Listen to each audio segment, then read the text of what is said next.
Bismillahirrahmanirrahim. Assalamualaikum warahmatullahi wabarakatuh. Alhamdulillah. Alhamdulillahi rabbil alamin. Wassalatu wassalamu ala ashrafil mursalin wa ala alihi tayyibin wa ashabihi al-ghuril mayamin wa man tabi'ahum bi ihsan ila yaumiddin. Ashhadu an la ilaha illallah wahdahu la syarika lah ولي الصالحين وخالق الخلق أجمعين وأشهد أن محمدا عبده ورسوله الصادق الأمين اللهم بك أسبحنا وبك أمسينا وبك نحيا وبك نموت وإليك النشور أصبحنا على فطرة الإسلام وعلى كلمة الإخلاص وعلى دين نبينا محمد صلى الله عليه وسلم وعلى ملة أبينا إبراهيم حنيفا مسلما وما كان من المشركين أما بعد معاشر الحاضرين والحاضرات من المسلمين والمسلمات المشاهدين والمشاهدات رحمني الله وإياكم. Alhamdulillah, kita bersyukur pada Allah Subhanahu wa taala kembali pagi ini kita diberikan kemudahan untuk bisa melaksanakan salah satu kewajiban kita di sisinya, melaksanakan ibadah salat fardu subuh berjamaah. Kemudian kita lanjutkan sejenak mempelajari agamanya yang mulia ini. Mudah-mudahan pertemuan kita diberkahi Allah Subhanahu wa taala, ilmu yang kita pelajari menjadi cahaya dalam hidup kita dan menjadi penerang dalam jalan menujunya. Kemudian kita ucapkan salawat dan salam pula untuk Nabi kita sallallahu alaihi wasallam. Allahumma salli wa sallim wa barik ala Muhammad. Jemaah yang dimuliakan Allah Subhanahu wa taala, alhamdulillah kita sudah menyelesaikan dua buku karya Syekh Saleh ibn Abdullah ibn Hamad al-Utsaimin. Yang pertama adalah tentang Al-Adab Al-Ashrah, 10 adab yang agung dalam keseharian kita, yang mana kita tidak akan terlepas dari 10 adab tersebut. Mudah-mudahan bisa kita jadikan sebagai amalan dalam kehidupan kita. Yang kedua, kita sudah menyelesaikan kitab Al-Baqiyatus Salihat minal Adhkari ba'da salawat, yaitu zikir-zikir selesai salat. Alhamdulillah, kitab itu juga sudah kita selesaikan membacanya, dan mudah-mudahan menjadi panduan dan menjadi amalan yang terus kita jaga selesai salat fardu kita 5 waktu. Dan juga zikir-zikir yang dibahas dalam kitab itu, zikir yang kita baca selesai salat sunnah kita. Pagi ini kita masuk kepada pembahasan kitab Tadriz Kitabi Sifati Salatin Nabi, yaitu tentang sebuah ringkasan kitab sifat salat Nabi yang ditulis oleh Syekh Muhammad ibn Salih al-Utsaimin, namun disyarah oleh Syekh Saleh ibn Abdullah ibn Hamad al-Utsaimin, yang mana kitab ini sudah pernah kita bahas pada Jumat yang lalu. Karena mengingat pentingnya untuk kita baca dan untuk kita pelajari, maka kita akan lanjutkan pembahasannya insyaAllah dalam setiap pagi dari hari-hari dalam sepekan sampai kitab ini selesai. Kalau sudah selesai, insyaAllah kita akan berpindah kepada kitab-kitab karya Syekh Shalih Al-Utsaimin biidznillah. Di dalam pembahasan di muqaddimah ini sedikit kita akan mengulang. Syekh menjelaskan tentang ketika kita salat, maka yang pertama yang harus kita ingat adalah i'taqid annaka idza qumta ila as-salati fa innama taqumu baina yaday Allahi azza wa jalla. Ketika kita berdiri untuk salat, maka yakinlah bahwa kita berdiri di hadapan Allah Subhanahu wa taala. Alladzi ya'lamu kha'inatal a'yun wa ma tukhfis sudur. Yang mengetahui pandangan yang khianat dan mengetahui apa yang disimpan oleh dada, apa yang disembunyikan olehnya. Thumma ya'lam ma tuwaswisu bihi nafsuk. Dan juga mengetahui apa yang ada dalam bisikan jiwanya. Maka hadirkan di saat kita salat, hadirkan hati kita, hadirkan pikiran kita, hadirkan jiwa kita bahwa kita sedang berada di hadapan Allah, menghadap Allah Azza wa Jalla. Hadirkan keyakinan kita di dalam diri kita, kita di hadapan Allah Subhanahu wa taala. Kemudian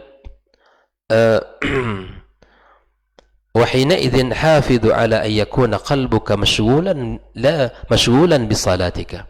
Sibukkan diri kita dengan bacaan-bacaan salat kita, bacaan-bacaan yang disunnahkan untuk dibaca di dalam salat kita. Sibukkan kita dalam salat kita. Sebagian para ulama mengatakan dalam kehidupan mereka, ketika kita salat, maka kita tinggalkan urusan dunia kita sebagaimana kita meninggalkan sendal kita di luar masjid. Begini para ulama, para as-salaf, kita tinggalkan dunia kita seperti mana kita tinggalkan sendal kita di luar masjid.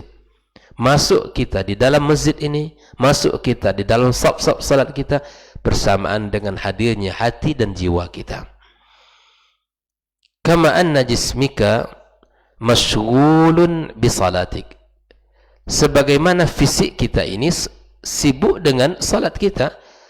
Jismuka muttajihun ila al-qibla ila al-jihati allati amaraka Allah Azza wa Jalla. Maka jisim kita, tubuh kita menghadap kiblat seperti mana Allah perintahkan. Falyakun qalbuka aidan muttajihan ila Allah.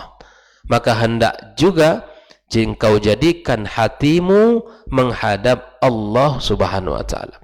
Ketika tubuh kita, badan kita hadapkan kepada Allah, maka hadapkan pula hati kita kepadanya. Ikhwani wa akhwati fiddin. Lalu Syekh menyebutkan, amma ayattajihal jismu ila ma amara Allah bitawajjuh ilaihi walakin al-qalb da'i'un fahada naqsun kabir. Bisa jadi ketika menghadapkan tubuh kita kepada Allah, namun hati kita hilang entah kemana. Hati kita pergi entah kemana. Dan ini merupakan salah satu bentuk kekurangan dalam ibadah salat kita. Hatta inna ba'da ulama yaqulu idza ghalaba al-waswas ay al-hawajis ala akthar as-salati fa innaha tabtul wal amru syadid. Bahwa di saat kita salat, pikiran kita, jiwa kita tidak berada di dalam salat, lebih banyak pikiran kita terbang entah kemana perginya, pikiran kita memikirkan yang lain yang di luar salat. Jikalau ini terjadi dalam salat kita, lebih banyaknya sejak takbir sampai kita salam, maka salatnya batal. Wal amru syadid, perkara yang sangat berat kata para ulama. Subhanallah, ketika kita salat, bahwa di saat kita istiftah, membaca doa istiftah, kemudian kita baca Al-Fatihah, kemudian surat-surat pendek misalnya, rukuk kita, sujud kita, kemudian sampai kita salam. Andai di dalam salat kita tadi perkara-perkara di luar salat lebih banyak, gangguan jiwa kita itu lebih besar, maka sungguh salat kita telah batal. Sebagian para ulama mengatakan demikian karena perkaranya sangat sulit. Fa idza aqbalta ila as-salati fa'takid annaka muqbilun ila Allah Azza wa Jalla. Kalau engkau dalam keadaan salat, maka yakinilah bahwa engkau dalam menghadap Allah Subhanahu wa taala. Yang kedua, wa idza waqafta tusalli fa'takid annaka tunaji Allah Azza wa Jalla. Jika engkau berdiri untuk salat, maka yakinilah bahwa engkau sedang berdoa dan bermunajat kepada Allah. Kama qala dzalika Rasulullah sallallahu alaihi wasallam, sebagaimana Rasulullah mengatakan hal demikian, idza qama ahadukum yusalli fa innahu yunaji rabbah, rawahul Bukhari. Apabila salah seorang dari kalian salat, maka sungguh dia sedang bermunajat kepada Rabbnya, sedang bermunajat kepada Rabbnya.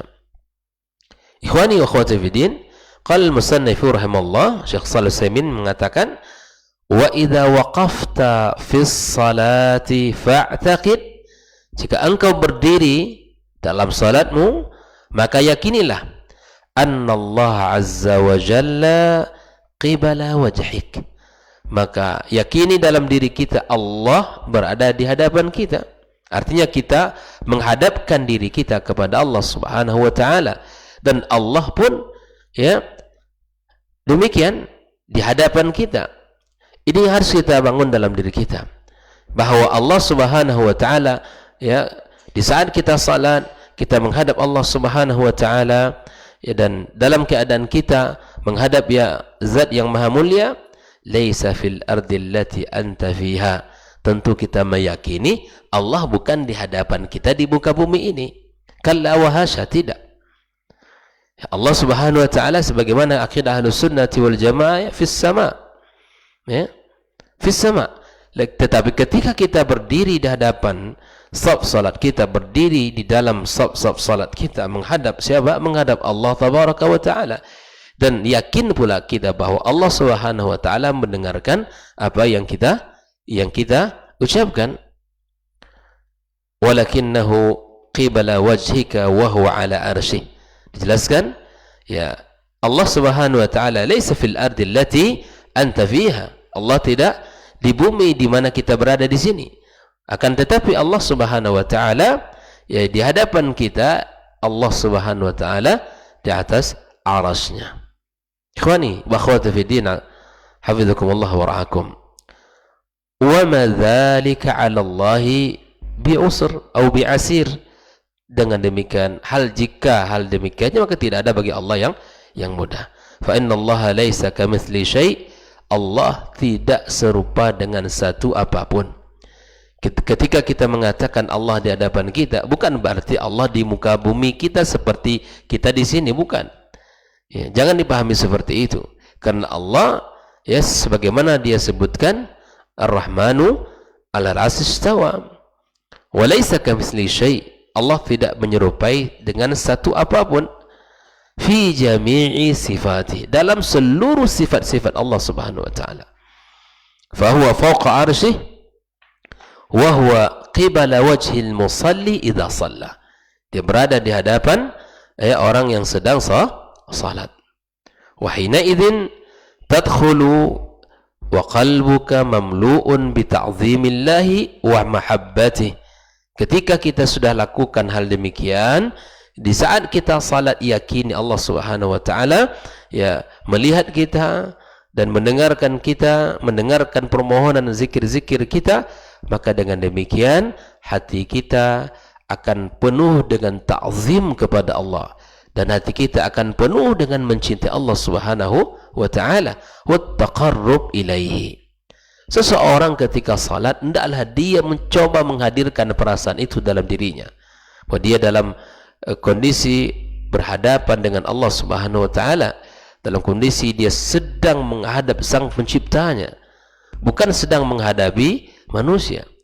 Andai pun hari ini kita di dunia, ikhwani wa akhwati fiddin, kita menghadap seorang yang kita muliakan, seorang yang kita kagumi, yang kita segani, tentulah sikap kita, sikap yang kita tunjukkan, sikap hormat, sikap ta'zim, sikap memuliakan dia. Apalagi Al-Khaliq, Khaliqus samawati wal ard wa ma bainahuma, yang menciptakan langit dan bumi dan apa yang ada di antara keduanya. Tentulah kita berusaha menghadirkan dalam keadaan berdiri kita dengan sebaik-baik kondisi yang kita hadirkan, sebaik-baik kondisi yang kita lakukan, agar salat kita, ibadah kita diterima Allah Subhanahu wa ta'ala. Kata Syekh Shalih Al-Utsaimin di dalam pembahasan muqaddimah yang kedua ini, bahwa asyar al-musannifu fi hadhil jumlah, di sini ada isyarat dari Syekh Shalih Al-Utsaimin ila anna i'tiqad al-'abdi, keyakinan seorang hamba, annahu idza qama yunaji rabbahu, ya, bahwa sedang berdiri menghadap bermunajat kepada Rabbnya, anna Rabba subhanahu wa ta'ala yakunu kibala wajhi, berada di hadapan wajahnya, walaysal muradu minhu, maksudnya bukanlah anna Allah azza wa jalla yakunu hina idzin fil ardi, sebagaimana sudah kita sampaikan tadi bahwa Allah bukan di bumi ini, balillahi subhanahu wa ta'ala mustawin ala arsyih bainun min khalqih, berbeda dengan makhluknya. Fa inna Allah laysa kamitslihi syai'un fi jami'i sifatih, wa mithlu hadha al-mashhad yujibu fi qalbi al-'abd an yadkhula ila as-salah mu'azziman lirabbi subhanahu wa ta'ala mutaqarriban ilaihi. Seperti kondisi ini, kita sedang menghadap Allah subhanahu wa ta'ala dengan mengtakzimkan, mengagungkan Allah, dan sedang kita mendekatkan diri kita bertakarub kepadanya.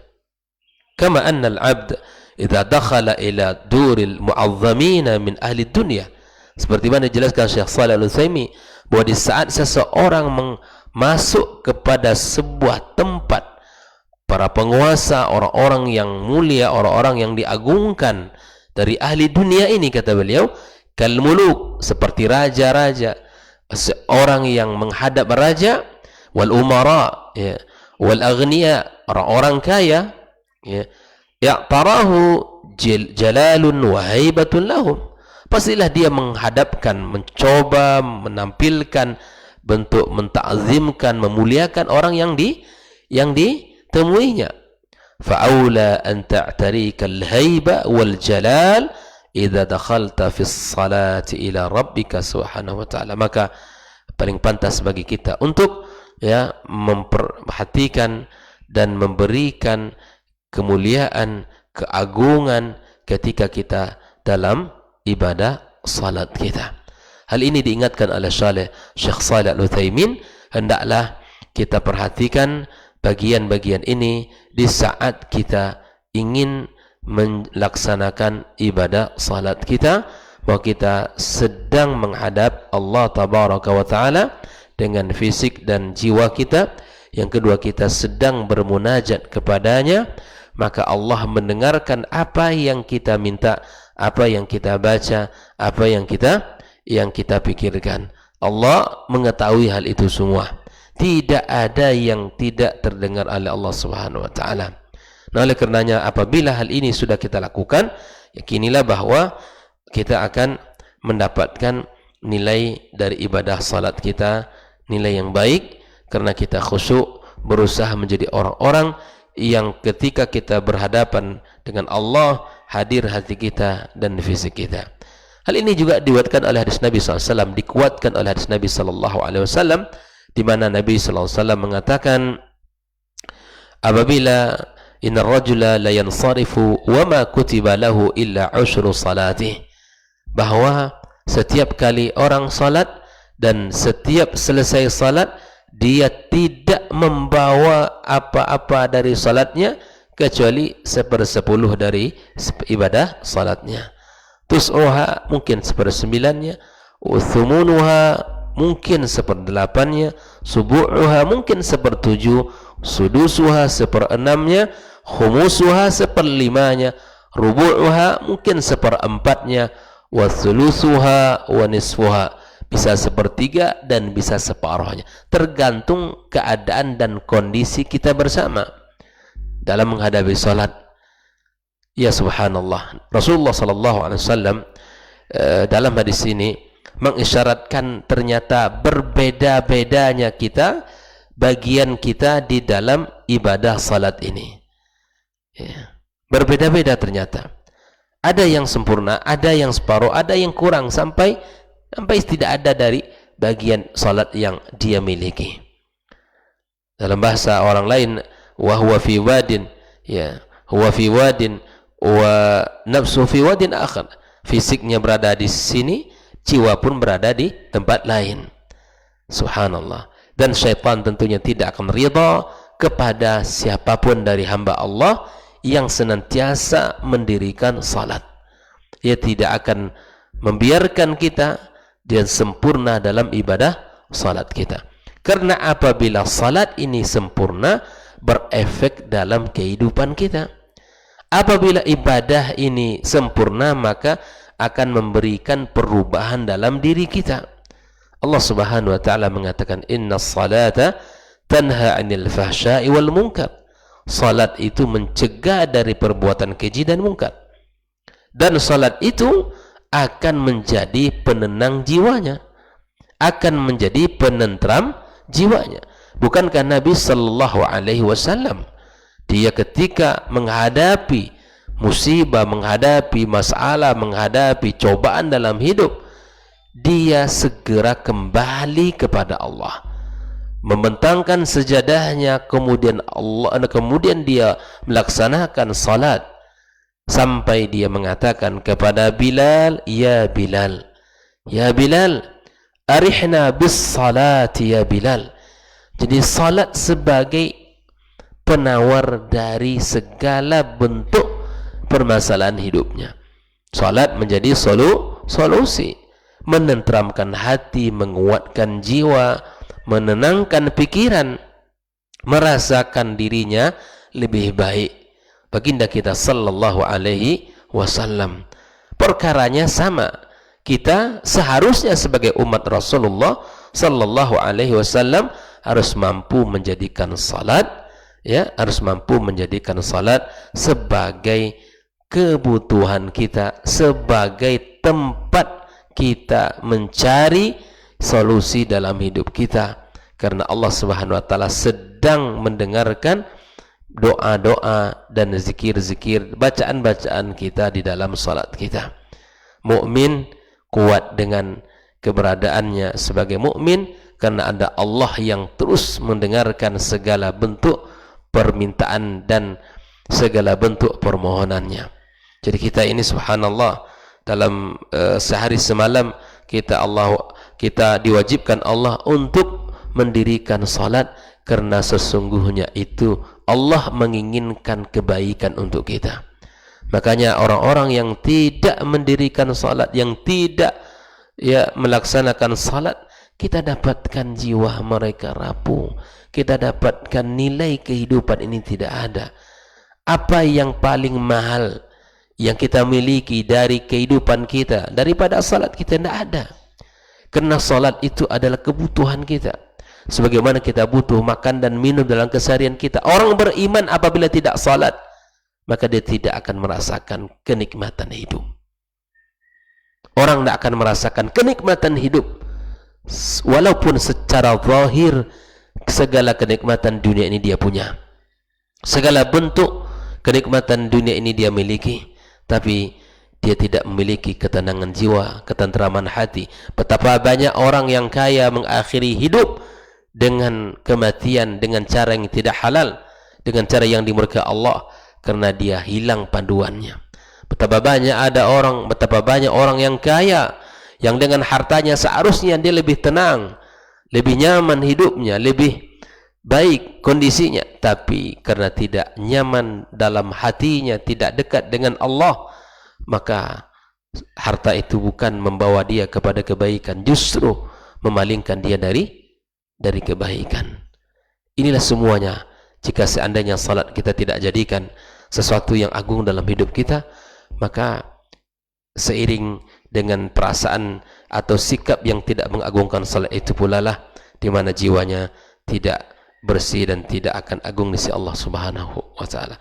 Maka sebagai mukaddimah dari kitab Syekh Shalih Al-Utsaimin ini, bahwa sekali lagi kita mencoba menghadirkan niat, menghadirkan hati kita, menghadirkan fisik kita seiring sejalan dalam gerakan salat kita, dan kita meyakini Allah Subhanahu wa taala berada di hadapan kita. Allah Subhanahu wa taala mendengarkan kita.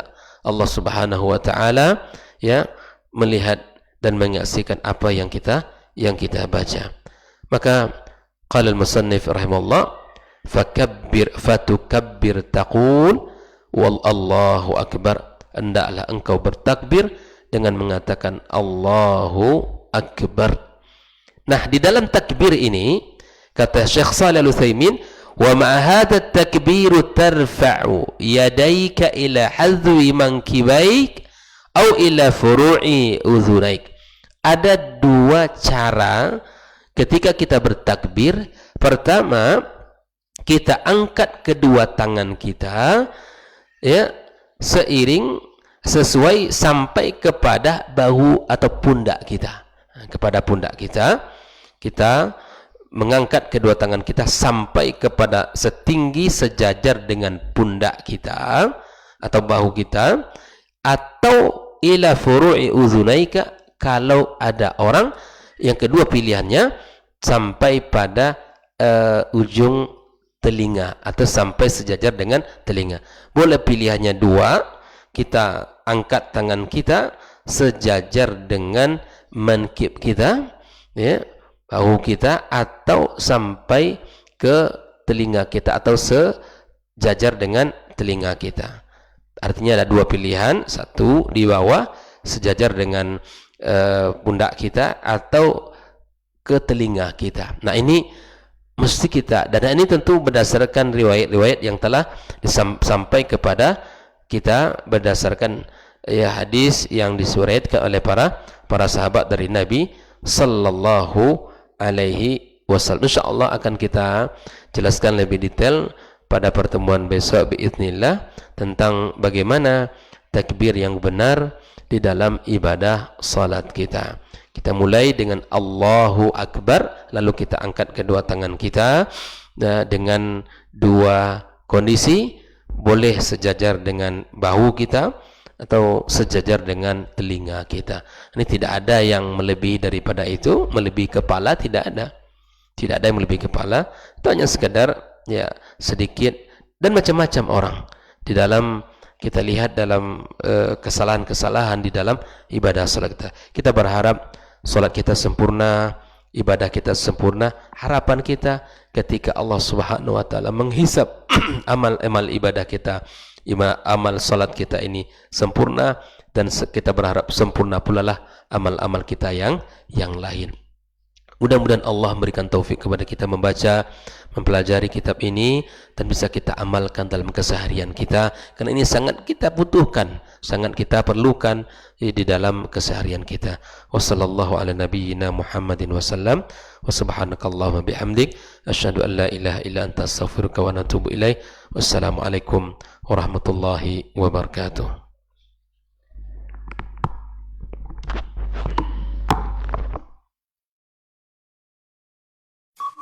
Dr. Dasman Yaya Ma'ali LCMA Hafizahullah, Dr. Helmi Basri LCMA Hafizahullah, Dr. Hidayatullah Ismail LCMA Hafizahullah.